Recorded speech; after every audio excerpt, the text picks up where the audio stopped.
Well, welcome everyone. Bienvenue à tous et à toutes.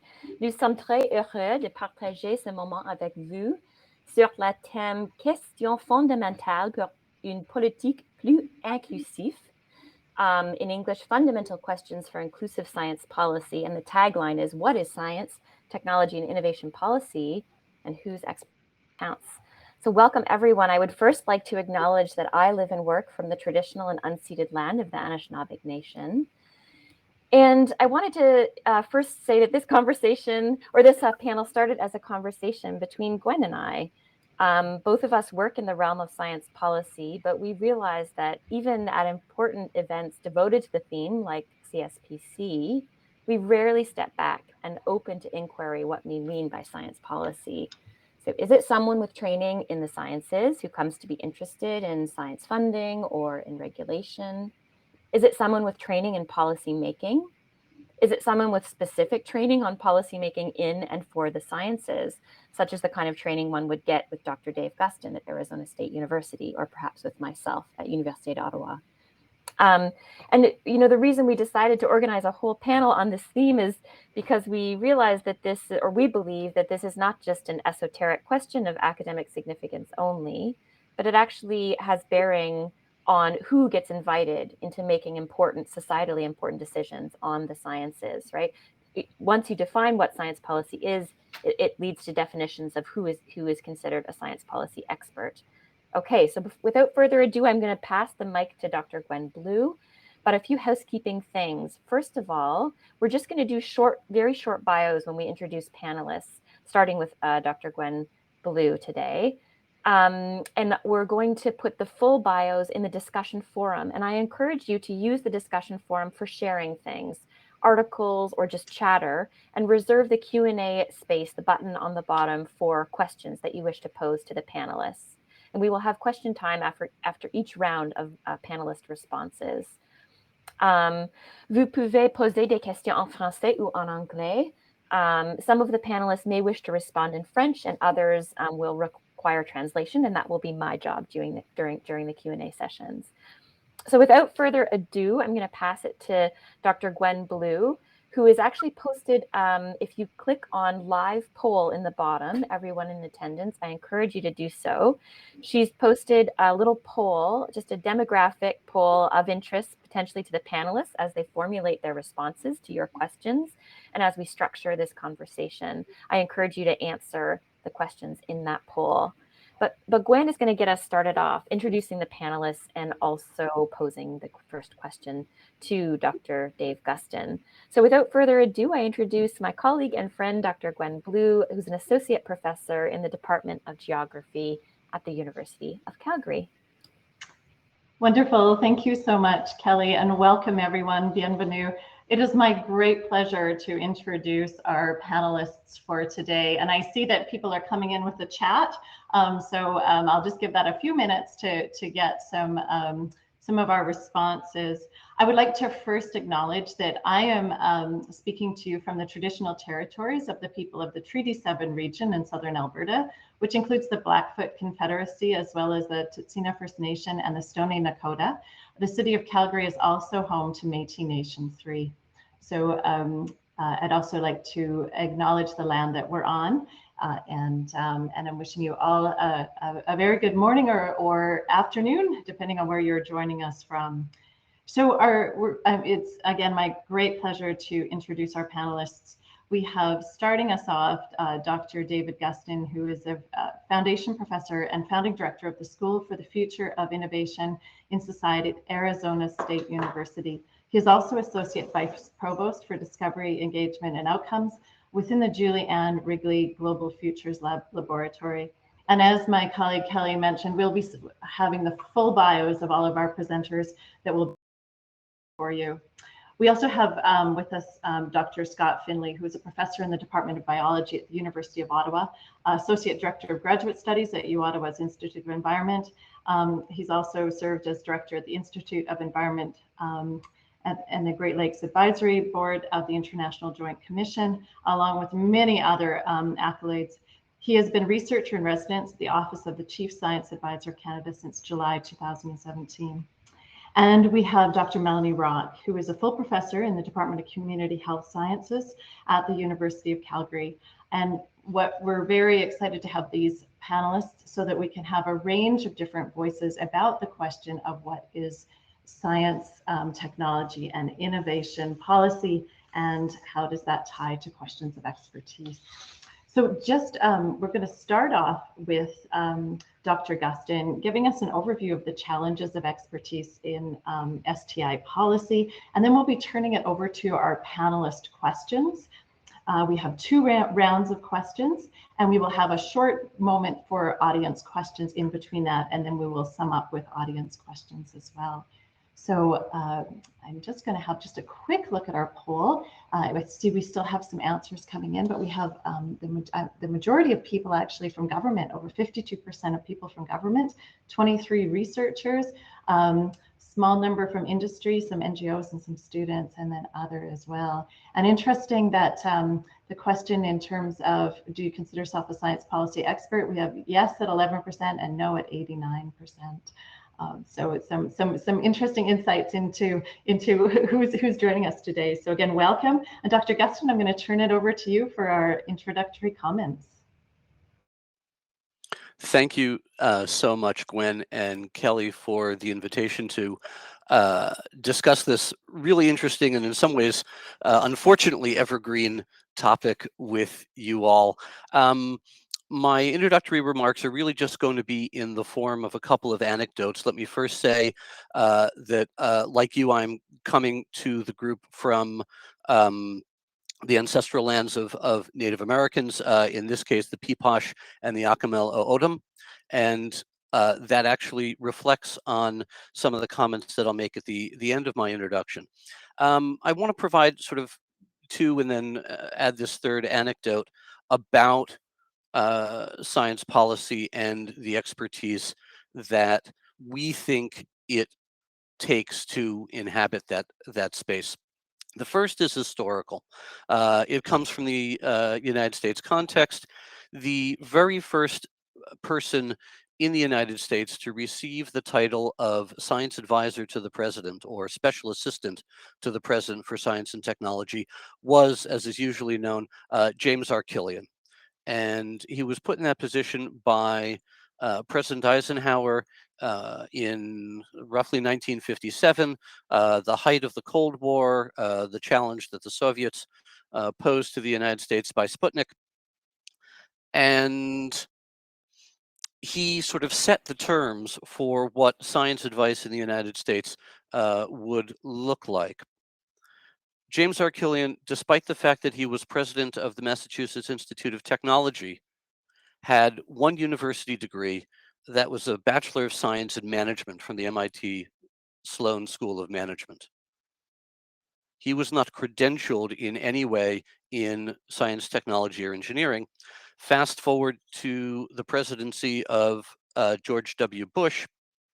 In that same Office of Science and Technology Policy that Killian pioneered, there was a controversy over an assistant, or was it an associate director, probably an associate director within the Office of Science and Technology Policy, who simply had a bachelor's degree in biology.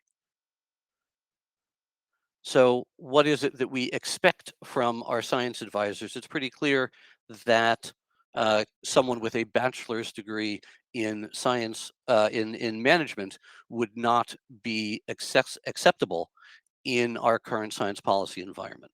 Why do we think that? The second anecdote is a personal anecdote. Now, I would consider myself an expert in science and technology policy. I wrote a book on science and technology policy that was derived from my doctoral dissertation in political science. And the title of that book was Between Politics and Science. And it was published by Cambridge University Press, which I remain in awe of to this day. When you walk into their offices in New York, you see a mural that starts with Isaac Newton, and you think, I'm not worthy, and there's another story of expertise embedded in that mural. But when I had the book manuscript reviewed by Cambridge University Press, they sent it out to a couple of reviewers. I got the standard kinds of reviews that would get a a positive response from the press. And then at Cambridge University Press, they have this second review process that goes through their syndicate. That is a number of syndics who are sitting around reviewing what the reviewers and the editors have done. And the syndics returned the reviews to me saying, was this reviewed by a scientist? And I huddled with my editor and said, well, no, this is a book of science policy. It's not a book of science. But we had to kowtow to the syndics, and we got a review from a scientist. The third sort of anecdote that I want to add is that the land that I'm coming to you from in Tempe, Arizona, as I mentioned, the historical lands, the Pipash and the Acapulco O'odham, is watered by the Salt River and a set of canals that have been engineered to move both Salt River and floodwaters from the Salt River across what we call the Valley of the Sun.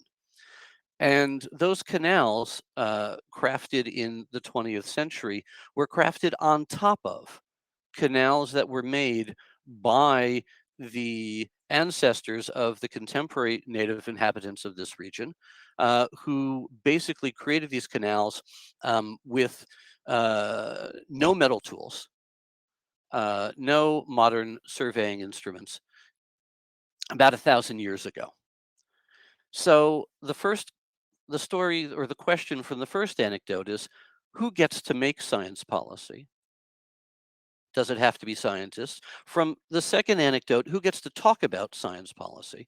And the third question is meant to put on the table, who is it that is doing science and technology anyway?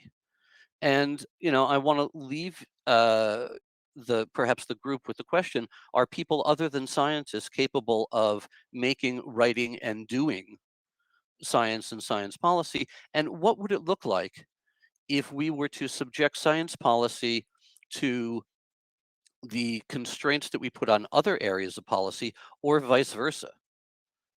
So if you needed to be subject to science policy, that is, be a scientist in order to make science policy, what would we say about welfare policy? And would we need to have people who have been receiving welfare making welfare policy? So I just wanted to open up those spaces for you. Thank you. Thank you, Dave. That was excellent. I love those anecdotes, especially the story of the mural, and as you say, the story of expertise embedded in it. And I want to return to that, I think, in a bit. But everyone, we're just going to turn now to our other panelists after those great provocations. We do have a question, though, that we posed our panelists ahead of time to give them some time to prepare. And the question that we're going to ask again today, or rehearse, that we gave to them is, as Melanie has here on her slide, based on your experience, how would you define science, technology, innovation, policy expertise? And so we're going to start off with Melanie Rock, and then we're going to move to Scott Finley, and then Dave is also going to answer this question. And I just realized, Gwen, maybe I guess I'll do we're sort of changing things around here. I'll do the quick intro. I've posted the full bios in the discussion forum, but Melanie is an associate professor in the Department of Community Health Sciences and a member of the Hotchkiss Brain Institute at the University of Calgary. Dr. Melanie Rock, and Dr. Scott Finley is a professor in the Department of Biology at the University of Ottawa. He's Associate Director of Graduate Studies at U-Ottawa Institute on Environment, and he has served for years now for the Office of the Chief Science Advisor. And we've already heard Dave Guston's biography. So Melanie, without further ado, I turn it to you. Thank you so much. I am at Gwendolyn's home, and so you can't, I'm not Gwendolyn Blue, but I've had some quite serious computer troubles. So I'm very grateful for old-fashioned analog sharing of a table. It feels like a kitchen table discussion to me this morning. Here in Calgary, it's about 8:30 in the morning. So the first, I wanted to say that I'm really honored to have this opportunity to engage with the other panelists and with the broader discussion of science policy in Canada and beyond. And I'm not sure if because I'm unable to operate the controls here, how should we communicate about advancing slides, or should we just leave it? I don't really need the slides. I do have a printout. I think just say slide.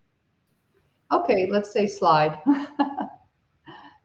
Next is an acknowledgement. I'll post the slides at a later point to a website, and I'll give the address towards the end. Next slide, please. And I'm taking up the invitation to make this quite personal. What is my understanding of expertise regarding policy for science, technology, and innovation? And I'll proceed, next slide, please, to indicate that since 2004, I've been working in human animal studies and health promotion. Health promotion was an established field well before 2004, closely associated with the Ottawa Charter for Health Promotion. Human animal studies, to my knowledge, wasn't really formulated as a field, but is now a very vibrant interdisciplinary field. So I've come to specialize in the Calgary model, quite serendipitously. There is such thing as the Calgary model for human animal policies and services. And the impact of this model and some of our own work extends from Calgary as far as the state of Victoria in Australia and broader. But as we'll discover, I actually would say we failed to influence the next iteration of the Calgary model, and that's worth thinking about. Next slide, please. Yes, in terms of credentials, I have publications about the Calgary model and its influence, including as far away as Québec. Oui, je peux répondre aux questions en français vers la fin, si ça se passe bien. And also Calgary-Edmonton comparisons, and so on. Next slide, please.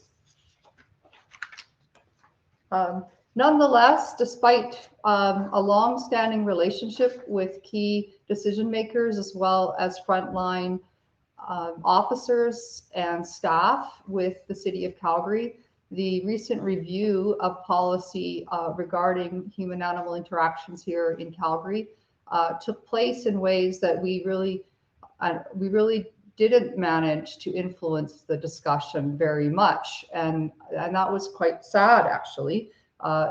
Including, from my personal perspective, having a Social Science and Humanities Research Council of Canada grant in which I was promising that I was going to have an influence. That was considered to be, well, it's de rigueur, it's expected these days. Next slide, please. And to the extent, and I was quite shocked about this, ended up speaking publicly and criticizing a long-standing partner, but I really did feel ethically obliged. So this included a CDV interview, and at that time indicated, really, well, you may be able to read the quote, but I do worry about people who don't have money to spend on professional dog training, because it's written right into the new legislation that people who have complaints brought forward about them and their dogs may have to seek professional dog training services.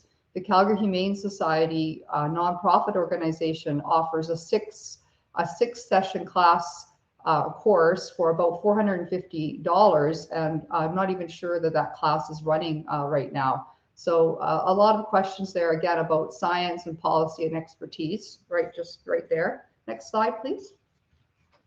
And that interview took place in a park, and there is video feed online, and I chose this still image to highlight that, yes, there's a dog in the picture that I framed out earlier, and I feel in terms of personal experience that intervening, influencing, dialogue, and so on about policy for science, technology, and innovation, especially as a social scientist, often means being off balance and trying to find balance or seek balance where that's available, and being caught off guard, doing our best, and improvising, just as we're doing this morning.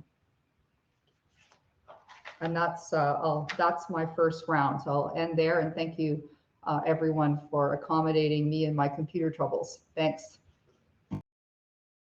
Thank you, Melanie. And so, yeah, if we could go to Scott.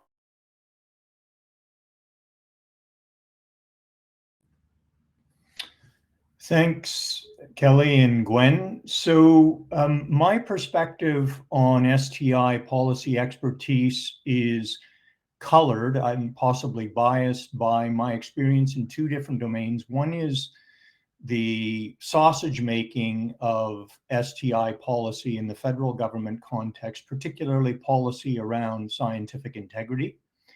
And the other is my experience as an expert witness or evaluating expert witness testimony in the context of judicial or quasi-judicial proceedings. So it's these two sets of experience that probably have unduly influenced my perceptions and attitudes about STI policy expertise. So, well, before we can define expertise, we need to define, I think, science, technology, innovation, and policy. So for my purposes, I consider science to be a collection of more or less rigorous methods designed to get at the truth of explanations about the way the world is, was, or perhaps will be.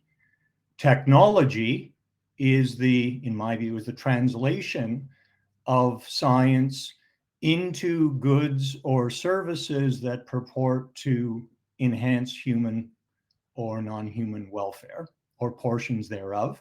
Innovation is the process by which one gets from the former to the latter. And STI policy, in my view, broadly construed, is a set of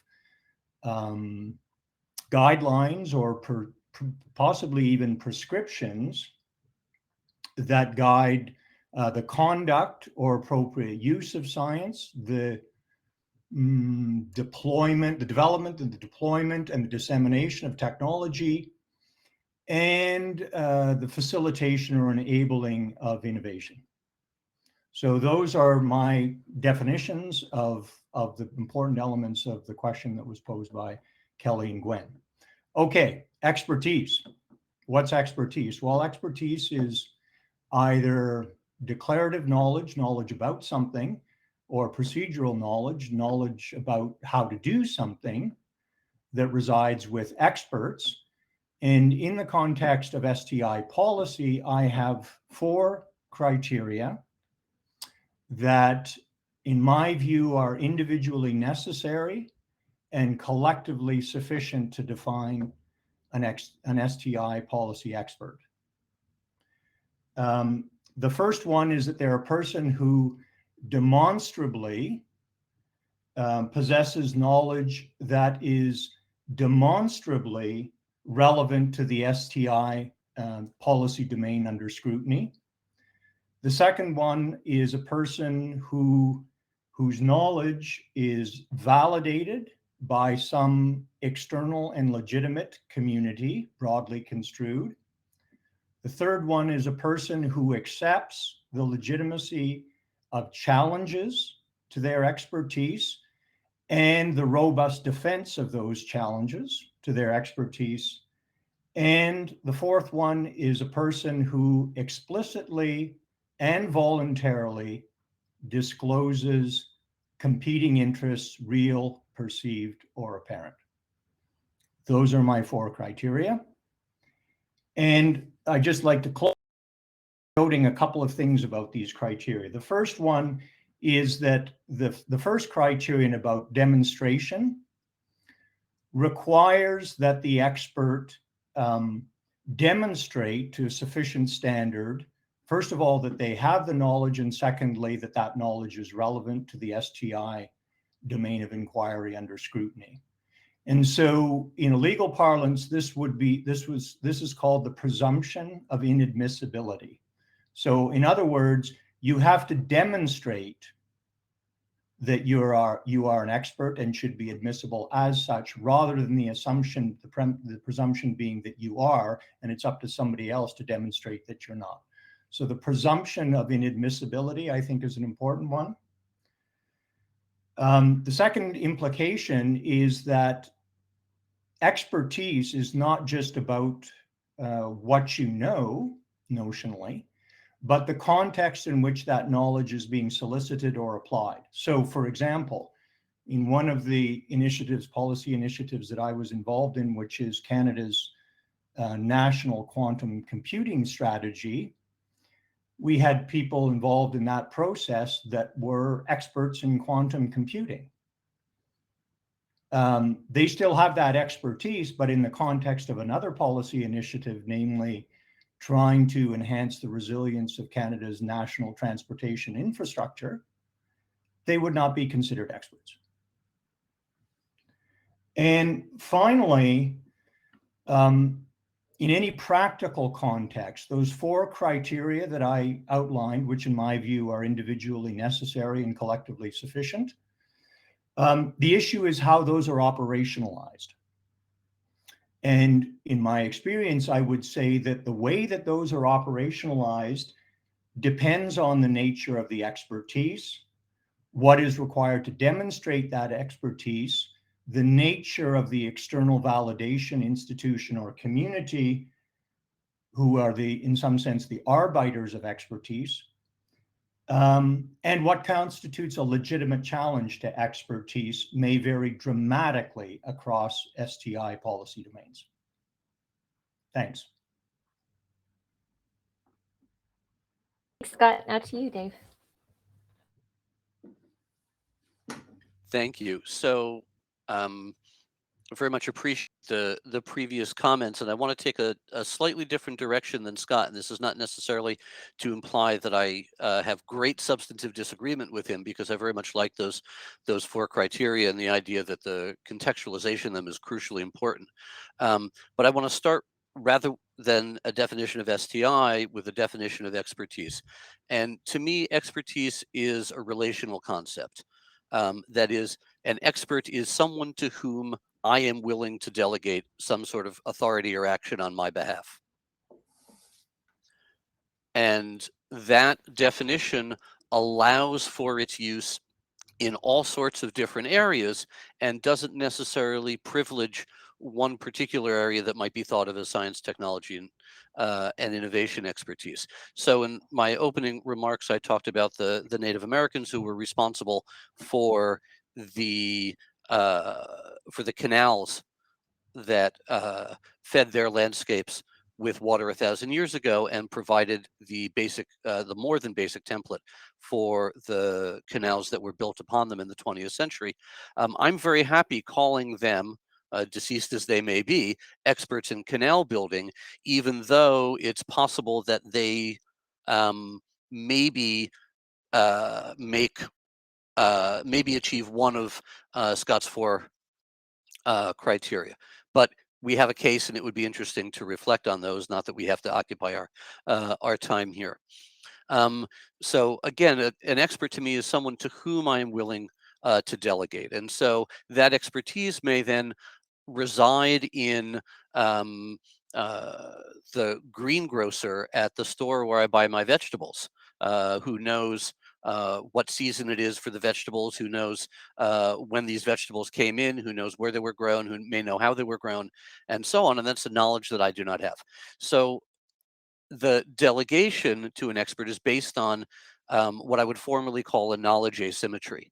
And that corresponds to a number of things I think that Melanie and Scott said, but that's where I would start.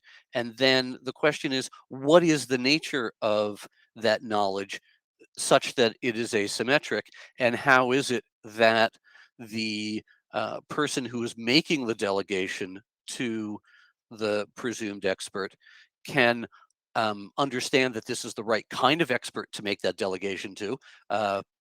As Scott pointed out, a quantum computing expert may not be expert in something other than policy related to quantum computing. How does one understand the nature of that delegation? And there are, more and less formal ways of trying to understand the nature of that exchange. But I really want to, when I think about expertise, I like to center the fact of delegation. Because that allows me to then further scrutinize the nature of the underlying knowledge and the relationships, the social relationships that help create that knowledge.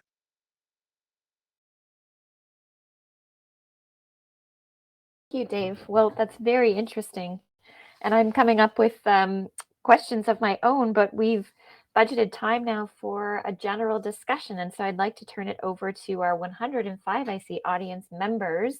I don't see any questions in the chat yet for our panelists, but I encourage you to put some there. I may start us off, actually, if there aren't any questions, unless maybe I'll invite the panelists. Do you have questions for one another, since you're already on the stage and you can use your microphones? Yeah, I see Melanie has a question. I wanted to acknowledge that that Dr. Bronson and Dr. Blue had invited an Indigenous participant, because some of you in the audience may wonder at the fact that we have been referencing Indigenous expertise, but we don't have a panelist with that background. But there was such a person, and unfortunately, for I would think structural reasons, I'm not privy to the details, there's a lot of demand for this type of person, and there are a number of barriers, even in today, in including Indigenous knowledge. And so we wouldn't want to give the impression that the settlers on the panel are discoursing exclusively about Indigenous people, even as that is meant to be very respectful. And I hope that is resonating with the audience. Thank you. Melanie, yes, we were supposed to, until very recently, have Angel Ransom with us today. And it was actually more, I mean, there are structural barriers. I absolutely agree. We did our best to kind of overcome those through a number of means. And she was going to come, but could not for personal reasons. But are there any questions from the... Sorry, but this person was absolutely part of producing the panel. So we want to acknowledge her input. Thank you. Are there any other questions among the panelists? Scott, you have a question. Yeah, I do. David, I enjoyed your characterization of expertise. I have a couple, if I may, a couple of follow-up questions. When you say somebody to whom you are willing to designate authority, by authority, do you mean, in a sense, epistemic authority or decision-making authority? Because, of course, there are various species and flavors of authority.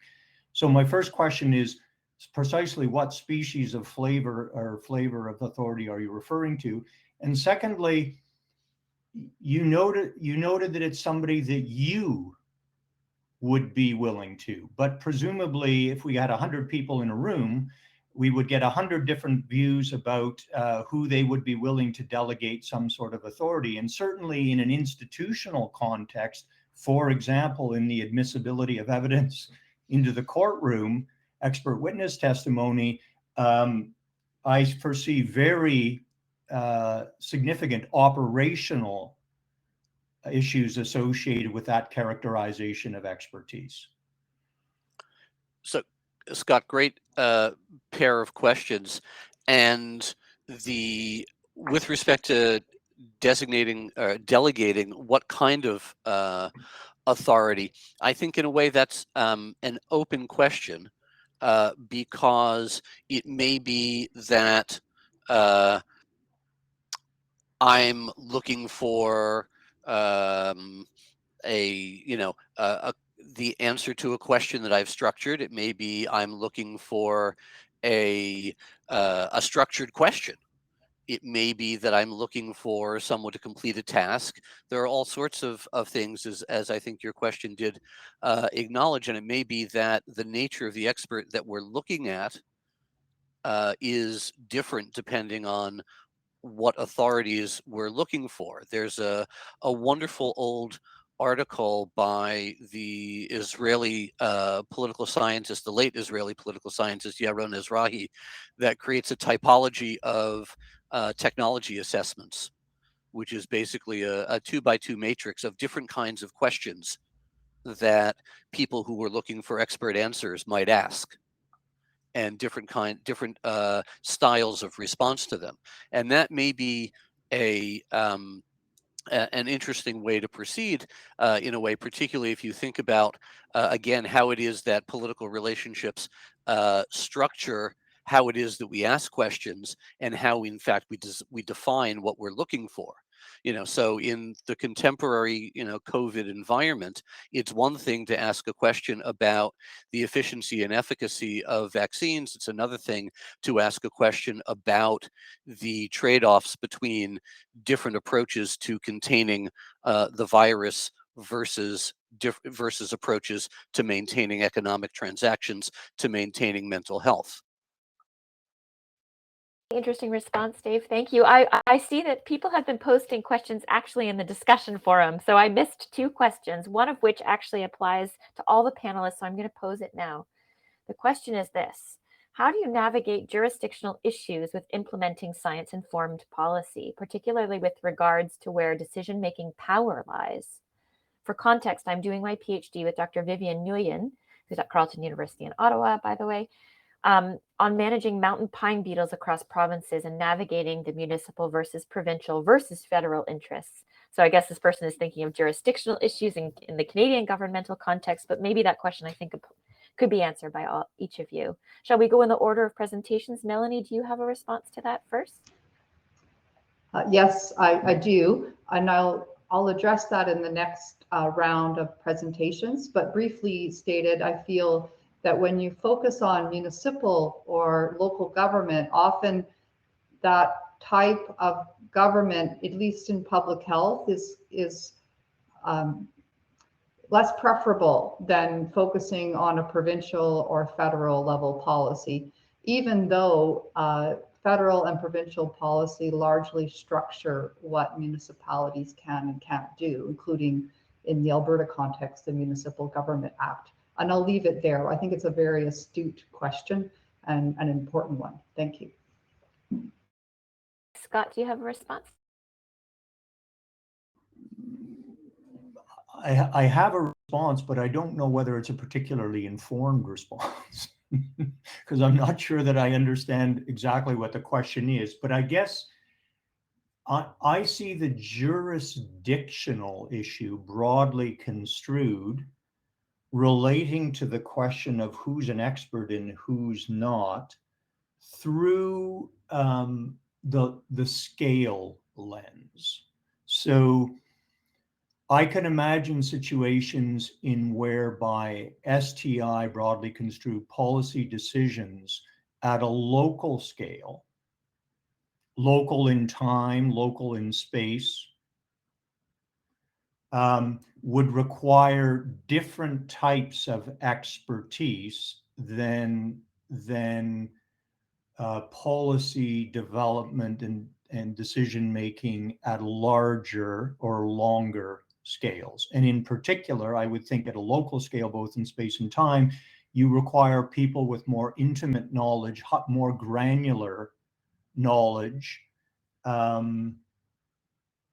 more high resolution knowledge about the particularities of the local context than you might otherwise require at larger scales. That's a completely uninformed answer to that question, or almost completely uninformed. And now Dave. Yeah, I like both of those answers. The only 2 very small things that I would add to them are that that jurisdictional issues, of course, are played out not just in political geographies, but in scientific geographies. So we don't necessarily know what the easy correspondence between the way scientists and other people who are held as experts organize themselves and the way questions in the world organize themselves. And so it's not absolutely clear which set of predetermined experts gets to be expert in any particular question at any particular level. So who are climate scientists, for example, that they get to be expert in discussions about long-term complicated climate activities. The second very brief point is Oh, maybe I'll just skip it. I'll leave it at that. I like leaving it that. That's very pithy, Dave. I like geographies of scientific expertise, especially when you think of something so interdisciplinary and complex as climate science. That's great. I have a question for Scott in particular, although it's interesting because it, I think, speaks to something that Dave might know quite well. But this person is asking Collins and Evans, who are two science and technology studies scholars or sociologists of scientific knowledge. They have attempted, this person asks, to develop a typology of expertise that can be ranked, degrees of expertise, but they do not place lay knowledge or practical knowledge on a different plane as scientific expertise. If the knowledge is deemed relevant, which was your first criteria, this person says your first criterion, but your other criteria refer to institutional arrangements that are more unique to institutions of modern professional scientists. Is this a correct interpretation? I'm imagining they mean of your criteria. Are all of your criteria necessary for experts to exist? So this is for Scott. I guess there were several questions here. In my view, perhaps naive, those criteria that I described are individually necessary, but collectively sufficient. David raised an interesting question about what about experts that are no longer with us? Clearly, they can't satisfy a number of those criteria. So if I applied those criteria, they would not be considered experts. With respect to this issue of gradations of expertise, and let me go back to a comment that I made right at the outset. In judicial contexts, the trier of fact has a gatekeeper function. And that gatekeeper function, because opinion evidence is generally not admissible in a courtroom, except under one particular set of circumstances when it's expert opinion evidence. And in both Canada and the United States, in most common law jurisdictions, the trier of fact exercises a gatekeeper function. And that is that he, she, or they decides on who is admissible as an expert. Now, once you're admitted as an expert, the trier of fact can assign, usually does, assign different what is called probative value to the testimony that's given by those expert witnesses. So it's not like all experts are created equal. There's a bar height, a minimum bar height that everybody has to get over. But once you're in the game, in this case, in the courtroom, then judges or juries or both can decide on how much weight they're going to give your evidence. So I think we have to distinguish very carefully between the degrees of expertise and the weight assigned to the evidence that is adduced by those experts. Because in my mind, those are two procedurally and in fact epistemically two very different things. I guess I would leave it at that because I forgot the rest of the question. That's a great response. And I see now there are a few questions and a few comments in the Q&A. I might just sort of try to synthesize because we have just a few minutes left in this round. It seems that quite a few of the questions are picking up on Dave's notion of delegation or criterion. Some people suggesting they're not quite sure that in the example of both COVID and someone talks about religious leadership, that in certain contexts, maybe expertise has been delegated, but many people would maybe not agree with the delegation, which maybe comes back to a comment that Scott made in reference to your comment, Dave. And I had a similar thought. I was thinking, delegation, happens, right, all of the time. And actually the kind of expertise, Dave, that I know you teach, that a graduate student coming from your program would acquire is precisely actually an expertise on the kind of methods or mechanisms that aim for a kind of, I don't know, equitable and robust delegation, right? That there's actually a kind of expertise related to how to delegate, which is the kind of expertise that Dave has, right, or teaches. And I would say that, Gwen and myself too. Whereas Scott's talking in many cases about what Collins and Evans talk about as domain expertise, right? In reference to that, Scott, so that was the comment about delegation. And there's a question, or maybe a comment too, that's maybe directed more, Scott, at you. And it's about this idea of what I would call domain expertise. So you mentioned the example of quantum mechanics. This person says they are a graduate student in that area studying quantum materials. But in that example, they said they wouldn't even trust, say, a professor in astrophysics who has not demonstrated an up-to-date knowledge on the latest development in quantum technologies. And yet, it's a comment, they see that scientists may blindly trust a physicist with no knowledge of different branches of physics. I believe context is needed here. It seems dangerous to just give authority to anyone who seems to have a kind of, I guess, disciplinary training. And so it's a bit of a comment, but Scott, maybe do you have a response? And or Dave, do you have a response to the comment on delegation? And then we'll wrap up. We'll leave it there. Yes, this is something that I actually do have what I like to believe is an informed response to. The first thing is that the point is absolutely true. Knowledge is labile. And one of the things that confronts policymakers, STI or otherwise, is evolving evidence bases. And so when my first criterion was about relevance, and up to date and current knowledge is part of the relevance equation. So if your knowledge is out of date, it's not relevant, or it's of less relevance, and it may not pass the sniff test for admissibility.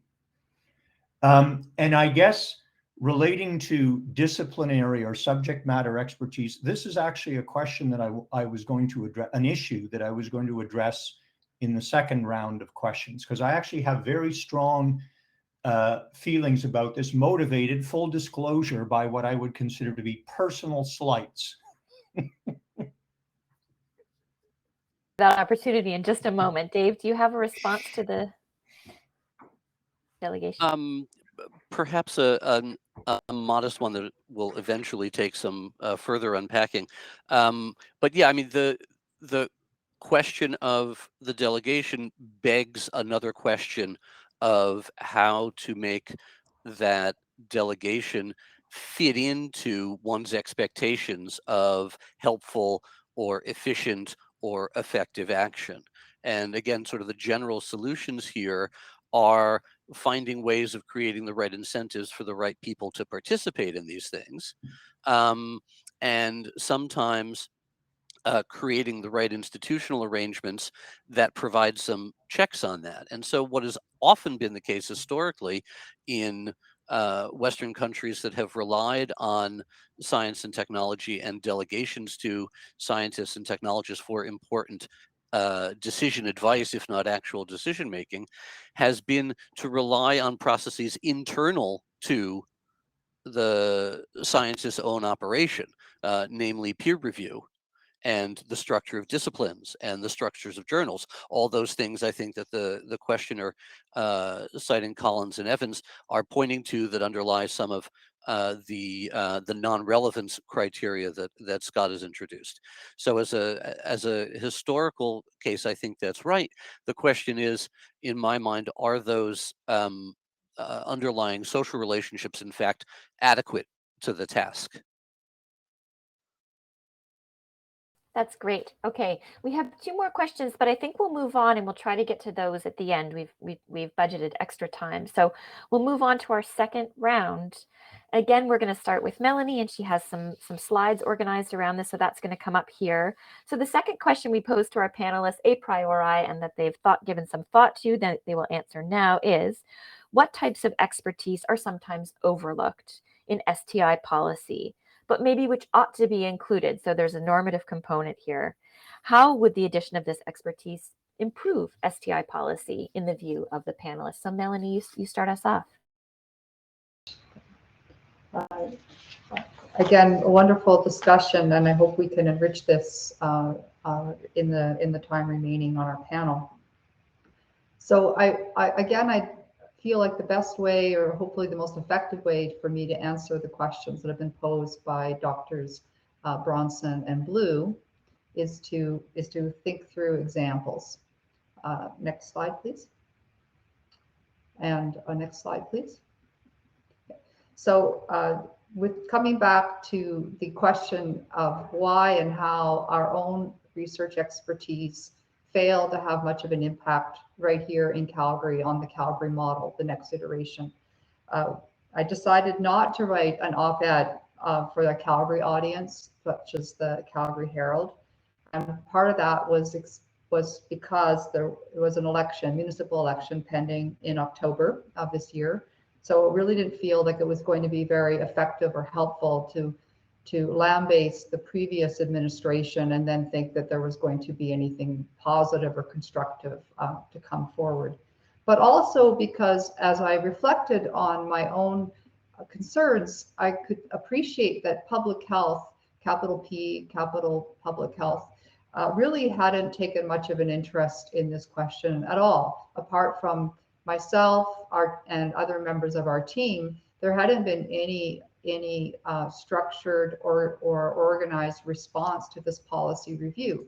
Even though dog bites are one of the most common childhood injuries and can have lifelong implications for the entire family, including the immediate victims, can exacerbate or provoke feuds between neighbors in terms of social conflict and so on. So with Morgan Mouton, who was a postdoctoral fellow with me during the beginnings of this research and carried on as a co-author of this piece for the conversation, we really tried to draw attention to the jurisdictional issues that have been highlighted already by members of the audience. And there's a couple of things to note there. First is that the rather ambiguous place, literally in terms of a geography, the ambiguous place of dogs and democracy.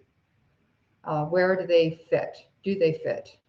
I'm listening to the Seinfeld, Jerry Seinfeld's autobiography, and he has a joke about, imagine in 50 years, they would say, and back then dogs couldn't vote. And so questions of representation and authority that arise. We think about authority being passed along perhaps amongst us as humans, but there's also a fundamental authority that in the Western legal and scientific tradition that human beings will speak for the environment, all that may entail. And then there are quasi-judicial tribunals that will be set up soon by the City of Calgary. I don't want to defend the idea that dog bite cases have been heard in traffic court for the province of Alberta. So, there's a number of questions that we could explore there. The word issue, Dr. Blue here, Professor Blue, has helped me understand the work of John Dewey and how important that work is, including this question of what is an issue, what counts as an issue, and how important it is to look in detail at a genealogy, if you will, of an issue. Those of you who are fond or hate Foucault, Michel Foucault, will have perked up ears there around a genealogy. And I don't want to belabor the point except to say, gosh, many of us in this room would be able to Zoom, whatever we're calling it, it's not a Zoom room, but would be able to comment on that, and others may feel excluded. But I feel excluded sometimes by words like nephrology, but when I'm having discussion about diabetes, I'm expected to understand what nephrology is. So, however, one of the important points I want to put on the table for all of us to consider is the distinction in French and for Michel Foucault between savoir and connaître. So do you know something intimately and firsthand in the sense of connaître, or can you in fact instrumentalize and depersonalize, objectify a kind of knowledge, savoir? I feel that that's quite important. So with the discussions about dog bites, the voices and experiences that have counted the bodies have tended, in fact, to be children in emergency departments and the healthcare providers who see them there, rabies investigations, which happen under the auspices of the Canadian Food Inspection Agency, here in Canada. We might ask why the CFIA does rabies investigations, but they do. And so coming back to the question of who is in and who is out and our efforts to be included, one would be to say there does need to be more coordination if we're going to really tackle the problem that dog bite injuries do represent. We can't even get a handle on the numbers, and I've spent more than 5 years trying to help have better numbers. And I think at this point, my time is better spent actually speaking out about why we don't have those numbers, because there's a lot of data there that isn't being well used. And the second, with a broad understanding of social justice that includes non-human animals as part of the social. And that's true of every human society, but our own Western traditions have tended to separate human experience from non-human experience, even as we share our homes and our lives and, again, the environment with non-humans. So firsthand experience, equity, traceability as maybe being the most sciencey word I'm going to use here. Can we find the people? Can we find the dogs? Do we know what happens next after children are bitten and taken to hospital? And I would submit that from a scientific perspective, no, we do not. And that also means we tend not to pay much attention to this problem. And a lot has been done about childhood concussion. Very little has been done about dog bites, which actually, in terms of the numbers, are probably pretty comparable. Next slide, please. And I'm just going to kind of go through this quite quickly, but to highlight that with a conference that is beaming from Ottawa, the Ottawa Charter for Health Promotion 30 years ago was and often is still considered a very innovative document. And one of the innovations, one of the important things was to say that the expertise and the locus of action is not necessarily within government, and it's not necessarily either within higher levels of government, that from an ideal perspective, it's often local and firsthand. But that also has its limits. In our own team, we've tried to think about what it means to include in an explicit way non-human animals in those discussions. And Professor Blue and me as friends as well as collaborators have done some of that work together. And certainly looking Dr. Blue kind of in the eyes here, she's really been an important influence on my own thinking. I want to acknowledge that. Next slide, please. And along those lines, we have climate changes. We don't have climate change. We have climate changes. The Ottawa Charter imagined that a stable ecosystem was foundational to health. And that's been revealed to be the myth that it always was, but it's very unstable now. There are floods in British Columbia. There were major floods here in southern Alberta in 2013. And one of the ways that the impacts hit home was through a human-animal interest story. And Gwen and I have written that up. That's my last slide, and I'll end there. Thanks. Thanks, Melanie. Off to you, Scott.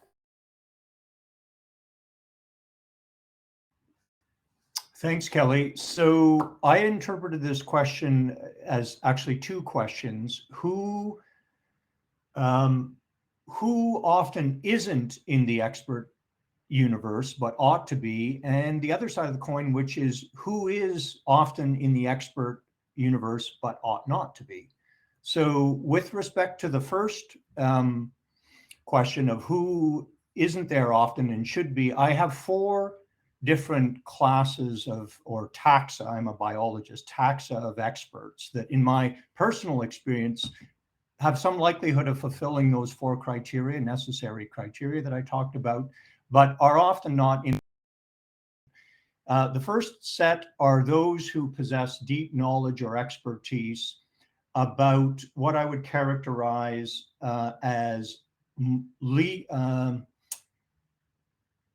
moral or ethical issues that lie at the heart of every policy, including every STI policy, usually implicit. So these are people that have expertise and knowledge on issues, things like procedural fairness, equity, justice, individual versus collective rights, the equitable distribution of benefits and costs, those kinds of things. That's the first group. Second group are social scientists of various persuasions, but most especially those that have knowledge of the relationship, including the dissonance between the values to which individuals or collectives espouse or hold and their individual or collective behavior.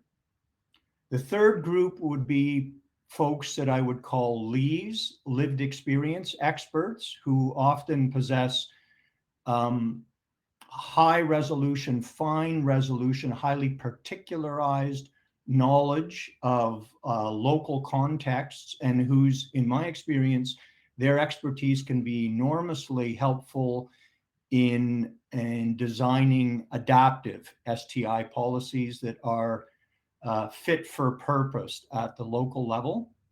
And finally, but not least, and this is where I go back to my comment about personal slight, is physical or natural scientists whose expertise and knowledge concerns general processes or mechanisms that are ubiquitous in nature, but their interest and expertise is at the phenomenological level. So these would be people like mathematicians, theoretical physicists, biologists, and chemists.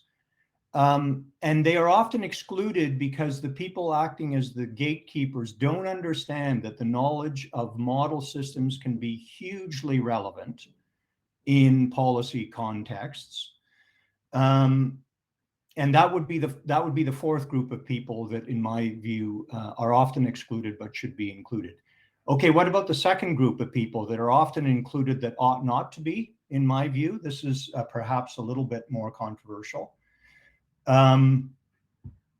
People who notionally represent constituencies that are important to consult during the STI process, often very good communicators, persuasive communicators, but would fail to satisfy at least one, if not more, of those necessary criteria that I talked about.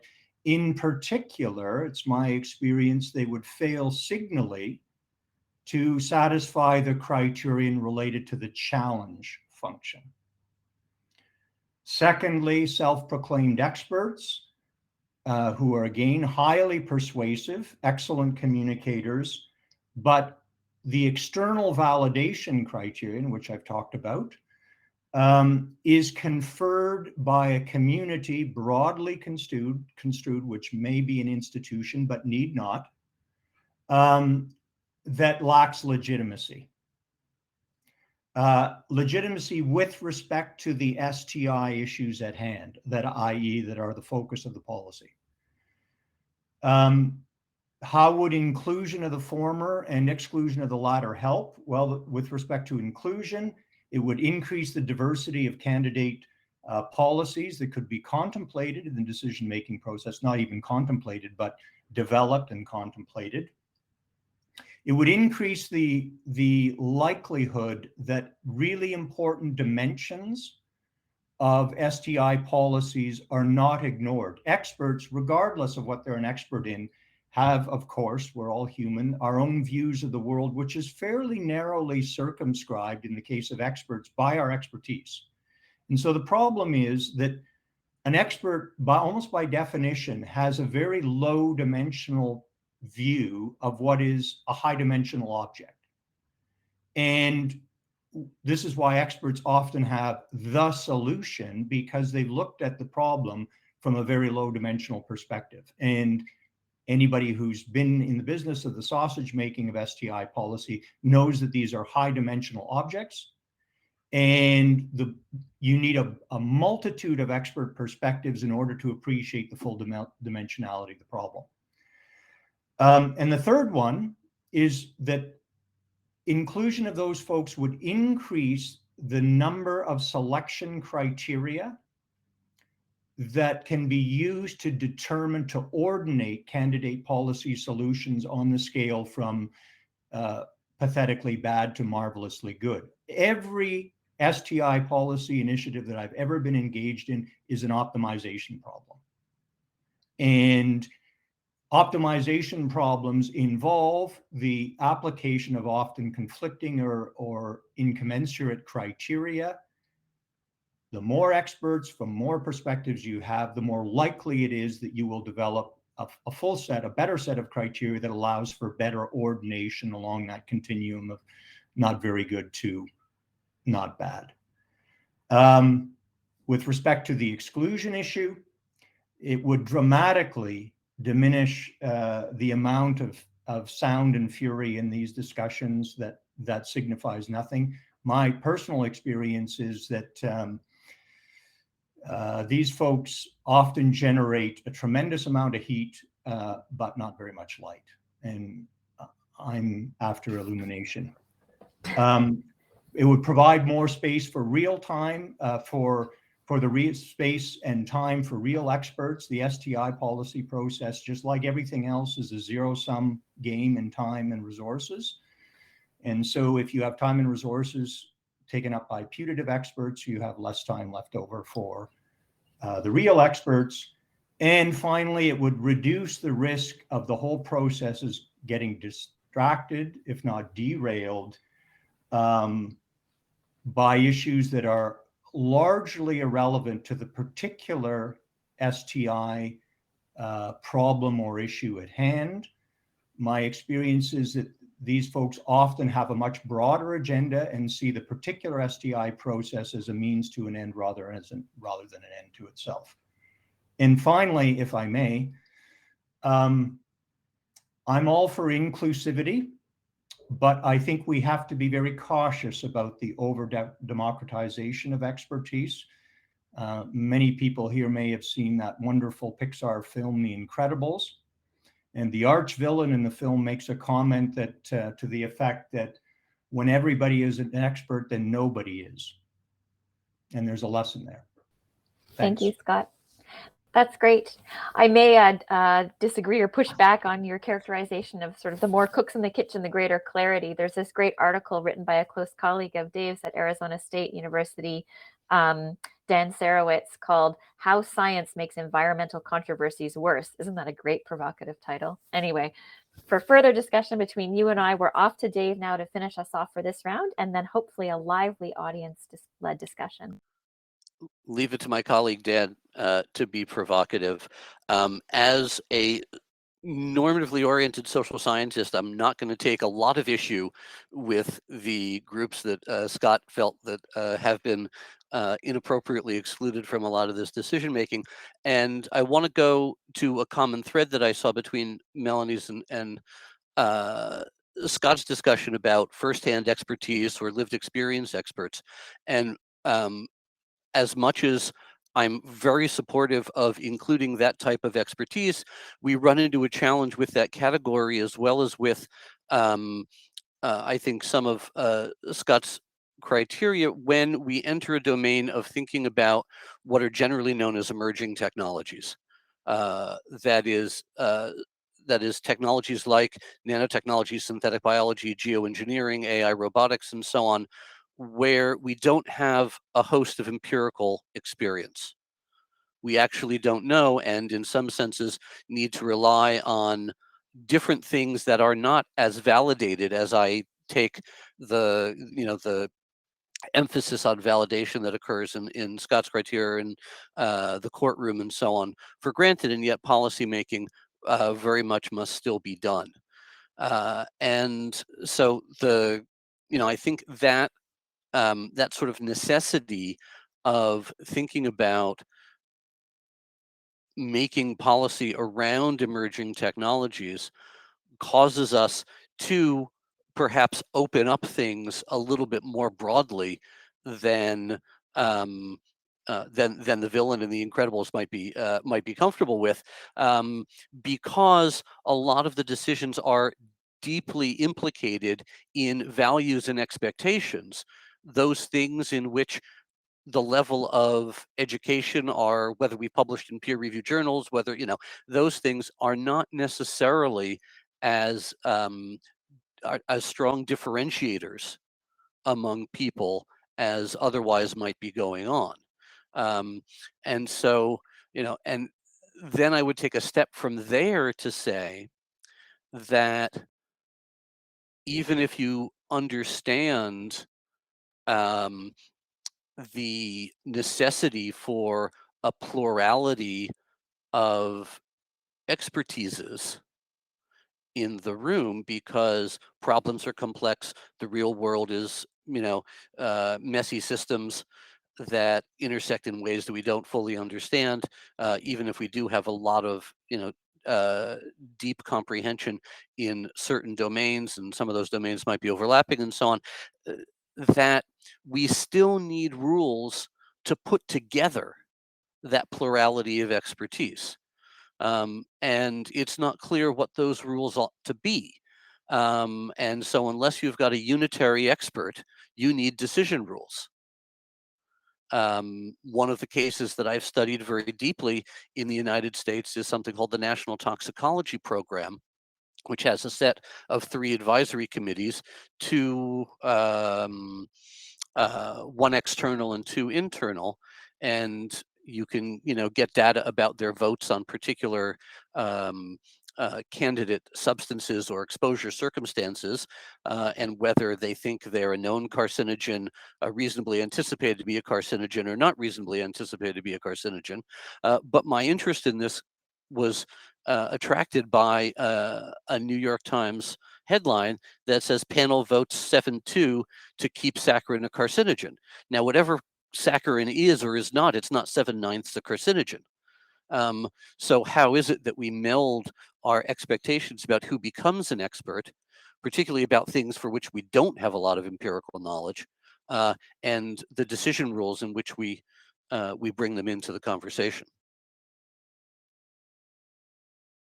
That's excellent. That's just great, and actually leads really well. Melanie, I'll come to you first, but it leads really well to a comment that a panelist made. So I'll ask you to respond to the comment first. But this person wrote, actually last session, what are everyone's thoughts on the belief that only scientists should speak on science? There seems to be a bias among many scientists to reject the knowledge of social scientists. And I would just say to this person that actually, to be honest, that kind of thought that perhaps there is this bias was really what motivated Gwen and I to start in putting this panel together. I wouldn't necessarily put it that strongly, but I would say that Gwen and I, with expertise in exactly the kind that Dave just talked about, right?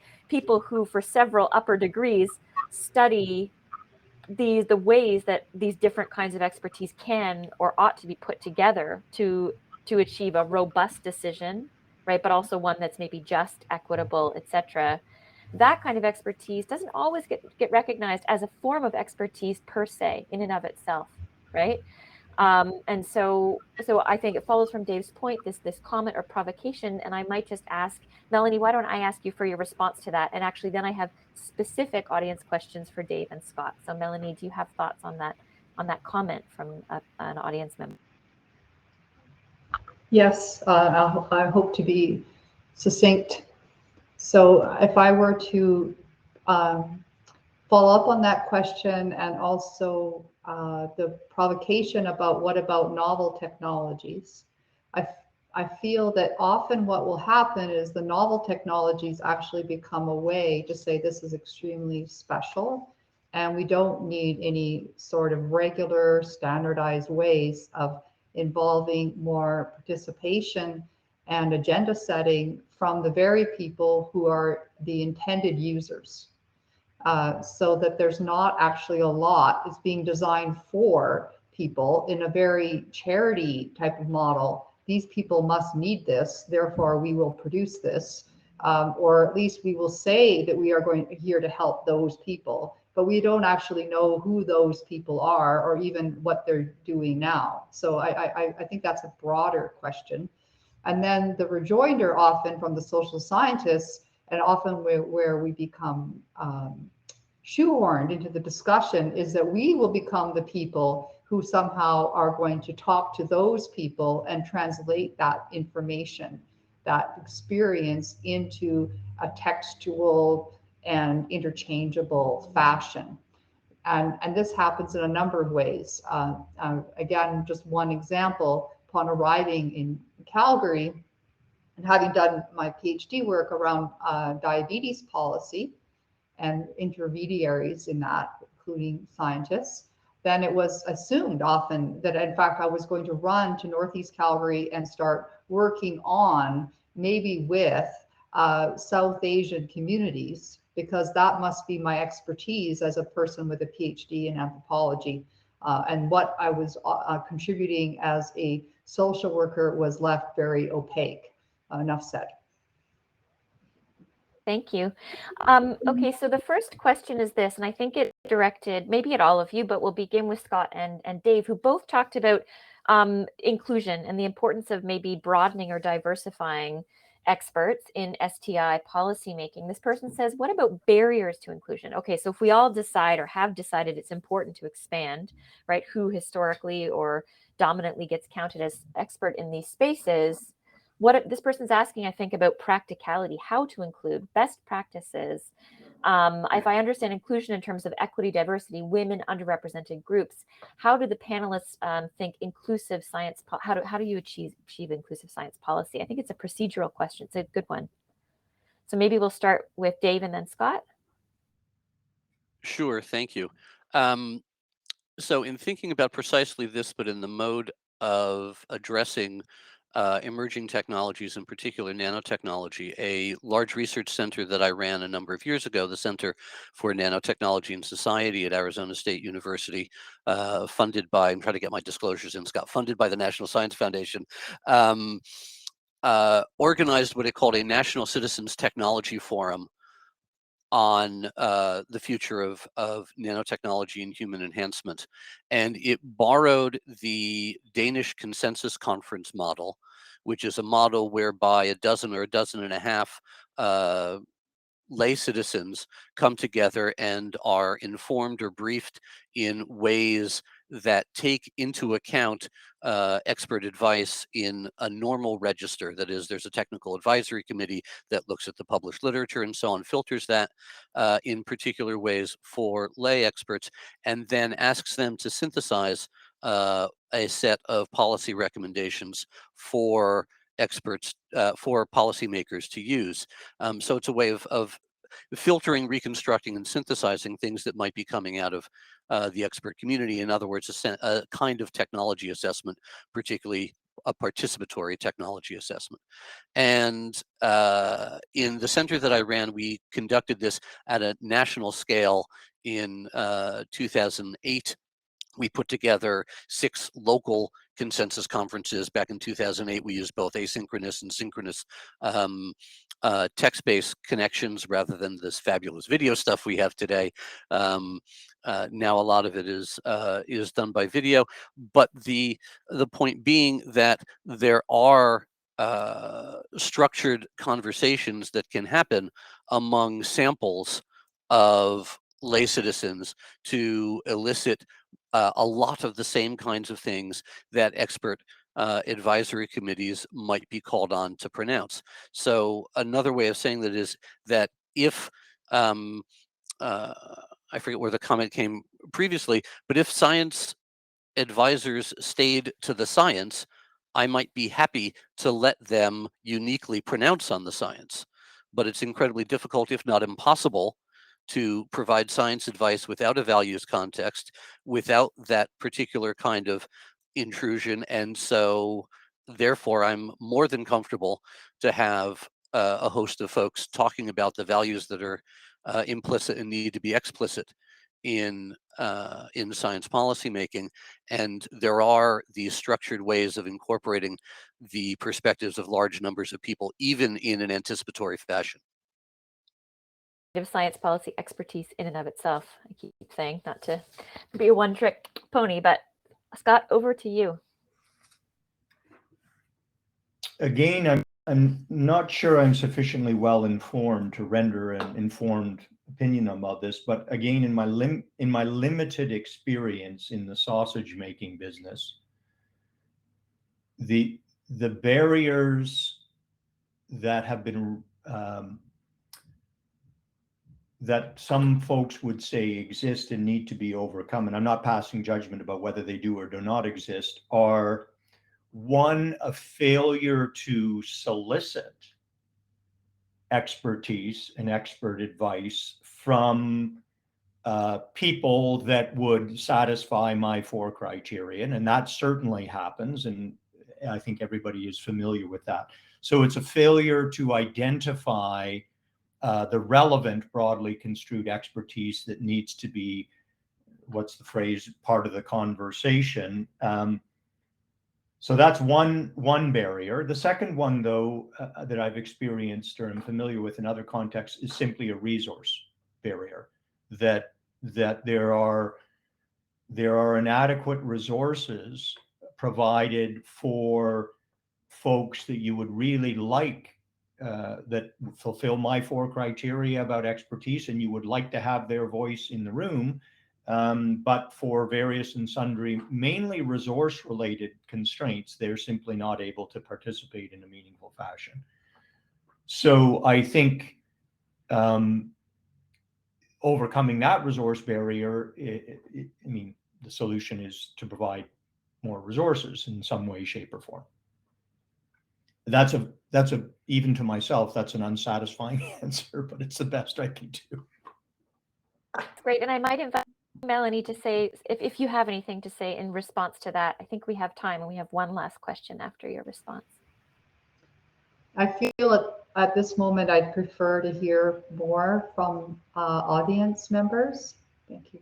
That's fair and generous. So an audience member has asked a very similar question, actually. How do you distinguish between science advice per se, right? Maybe a kind of consulting on a specific, something related to domain expertise like quantum mechanics versus implementation advice. So that's kind of something we've already been setting up in our discussion, that distinction. But then they ask this somewhat specific question. In other words, should STI experts override democratic norms if they go against expert advice? So that's a bit provocative, and I think its own kind of question. I don't know if you have responses, any of you. And then we have one more question if there's time.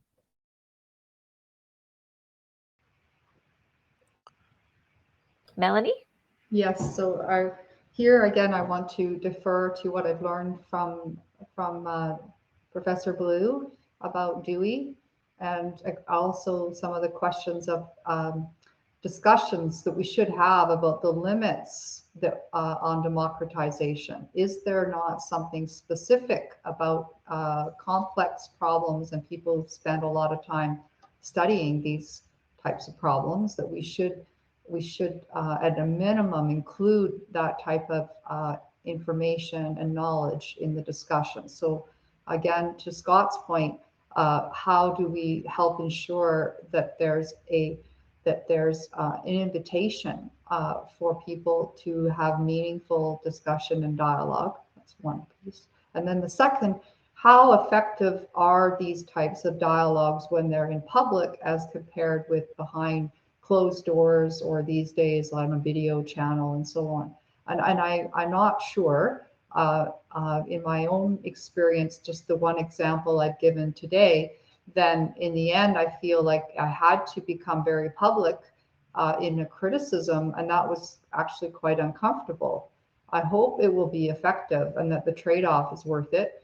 I think so, but it takes a lot of work to do that, and the resources that are available to us in academic positions, never mind other types of research positions, are very limited. Even though we say it's really important, we tend only to count successes, like, oh, my team influenced policy as far away as Australia.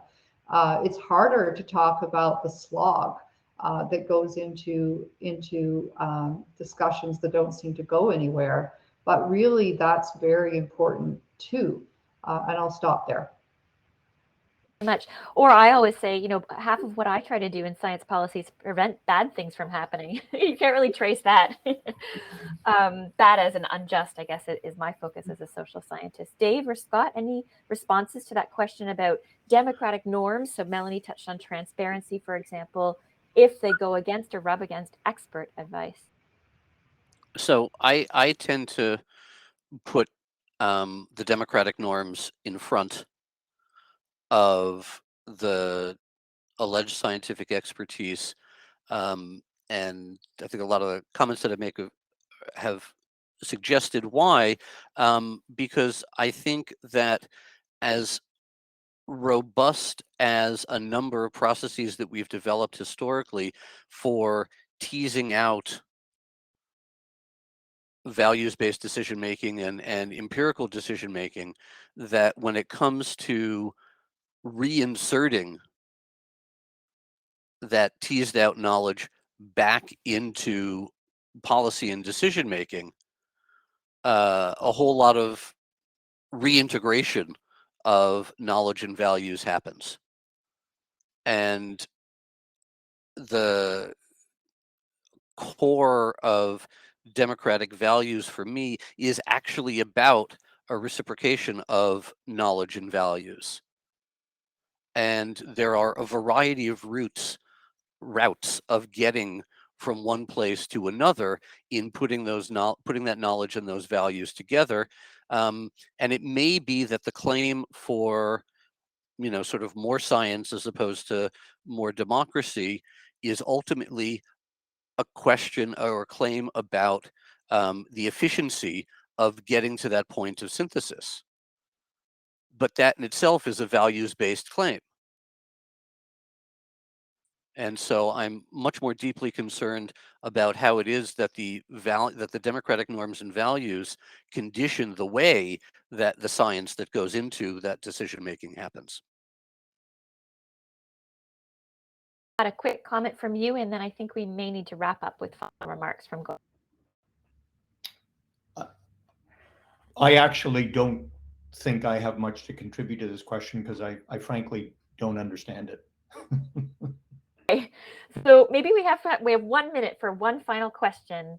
How can we use translators, and they're using Melanie's term, they said, to help curb the flow of science and tech fake news in media and social media that usually come wrapped up as expert advice? So I guess how to distinguish true from false expertise, maybe. Oof, that's a bit of a in 1 minute. Any responses to that? Tough question.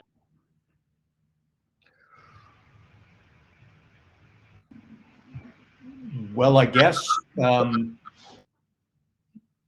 know, if you use one of my criteria, which is external validation by a legitimate external arbiter community that acts, a community that acts as a legitimate arbiter. And Twitter community is not legitimate as a peer review community, Scott? Just teasing. I'm just teasing. Yeah. Don't respond. Don't take the bait. Melanie, in 15 seconds before I pass it to Gwen, you wanted to hop in and say something. I'll pass. Thanks. Okay, thank you so much, everyone. I leave it to Gwen to give some final remarks.